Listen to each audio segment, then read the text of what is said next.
दोस्तों इस वीडियो में इस समय की दो बड़ी खबरों के ऊपर हम बात करने जा रहे हैं। जहां हमारी पहली खबर रशिया से निकलकर सामने आ रही है, जो कि भारत को कच्चे तेल पर भारी डिस्काउंट देने जा रहा है।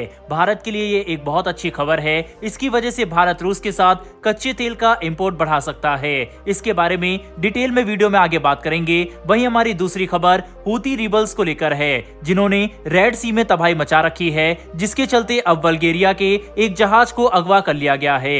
इस जहाज के रेस्क्यू के लिए इंडियन नेवी ने एक ऑपरेशन लॉन्च कर दिया है। क्या है ये ऑपरेशन, इसे भी इस वीडियो के अंत में हम जानेंगे। तो चलिए शुरू करते हैं इस वीडियो को। और हाँ, वीडियो को अंत तक जरूर देखिएगा, क्योंकि काफी इंटरेस्टिंग टॉपिक है दोनों। दरअसल दोस्तों, जैसा कि हम जानते हैं कि भारत दुनिया का तीसरा ऐसा देश है जो कच्चे तेल का सबसे ज्यादा इंपोर्ट करता है। भारत 85% कच्चे तेल के लिए दूसरे देशों पर निर्भर है। भारत एक और इस निर्भरता को कम करने की कोशिश कर रहा है, तो वहीं दूसरी ओर इसका फायदा उठाकर ओपेक देश और रशिया जैसे देश बड़ी चालाकी से प्रोडक्शन पर रोक लगा रहे थे, जिससे कच्चे तेल का प्राइस मार्केट में बढ़ाया जा सके। अब इसके जवाब में भारत और अमेरिका ने अपने ही देश में कच्चे तेल का प्रोडक्शन शुरू कर दिया है और इन देशों के बजाय दूसरे देशों से कच्चा तेल खरीदना शुरू कर दिया। जब रूस यूक्रेन युद्ध के समय रूस पर लगभग सभी देशों ने प्रतिबंध लगा दिए थे, उस हाई टाइम में भारत ने रूस से भारी मात्रा में कच्चा तेल खरीदा। यहाँ तक कि रशिया भारत को कच्चे तेल बेचने वाला सबसे बड़ा एक्सपोर्टर देश भी बन गया था।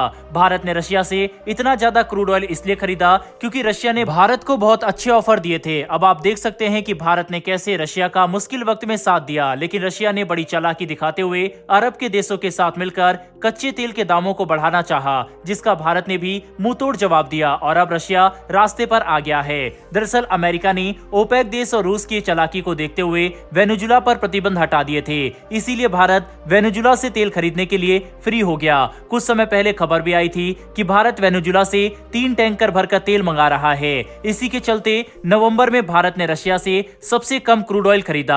इसको देखते हुए रशिया को लगा कि अब कुछ तो करना पड़ेगा, इसीलिए अब रशिया ने एक बार फिर से भारत को जबरदस्त ऑफर दिया है। इससे पहले रूस भारत को पर बैरल कच्चे तेल पर $5 से $6 का डिस्काउंट दे रहा था, तो वहीं रशिया अब इसको बढ़ाकर $10 से $12 कर रहा है। रशिया के इस ऑफर को देखते हुए हो सकता है कि भारत एक बार फिर से रशिया से भारी मात्रा में तेल खरीदे। जाहिर सी बात है, इससे रशिया को फायदा होगा, तो वहीं भारत को भी बहुत अधिक प्रॉफिट होगा।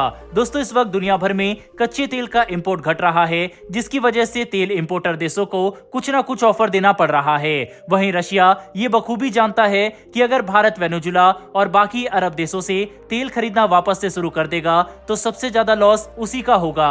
इसीलिए वह भारत की कंपनियों को इतना ज्यादा ऑफर देकर अपनी तरफ खींचना चाह रहा है। वहीं पिछले महीने भारत ने दूसरे देशों की तरफ शिफ्ट होकर रशिया को भी बता दिया है कि भारत के साथ चालाकी नहीं चलेगी। अब ये देखना इंटरेस्टिंग होगा कि भारत फिर से भारी मात्रा में रशिया से तेल खरीदता है या नहीं। बहरहाल बढ़ते हमारी दूसरी खबर की तरफ, जो कि रेड सी से निकलकर सामने आ रही है।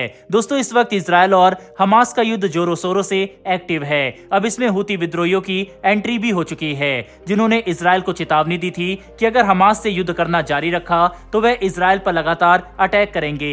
हूती विद्रोहियों ने इजरायल को यह भी चेतावनी दी कि इजरायल की ओर जाने वाले और इजरायल से आने वाले सभी जहाज पर वह अटैक करेंगे और कोई भी इंपोर्ट एक्सपोर्ट इजरायल से नहीं होने देंगे। अब इसकी वजह से इजरायल की इकोनॉमी पर बहुत ज्यादा असर पड़ रहा है, क्योंकि इजरायल ट्रेडिंग नहीं कर पा रहा। वहीं लाल सागर की बात करें तो यहां से सबसे ज्यादा वर्ल्ड ट्रेड होता है।